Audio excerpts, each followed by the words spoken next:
వారు మంచి పనులే చేయాలని, పరోపకారం చేయాలని, పాపం చెయ్యరాదని ఎన్నెన్నో ఆలోచిస్తూ ఉంటారు.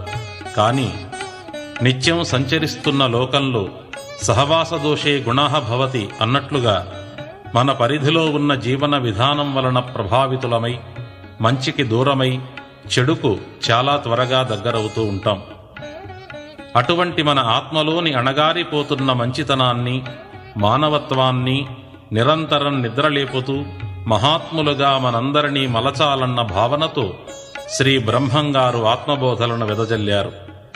12 సంవత్సరాలు గురుసేవ చేసి గురు అనుగ్రహం పొందిన వారికి మాత్రమే రహస్యంగా తెలియజేయబడుతూ ఉన్న ఈ ఆత్మజ్ఞానాన్ని కలియుగంలోని జనావళికి స్వామివారు అందరినీ తన శిష్యులుగానే భావించి తన అనుగ్రహాన్ని ప్రసాదిస్తూ ఆత్మజ్ఞానాన్ని బహుళంగా బోధించారు.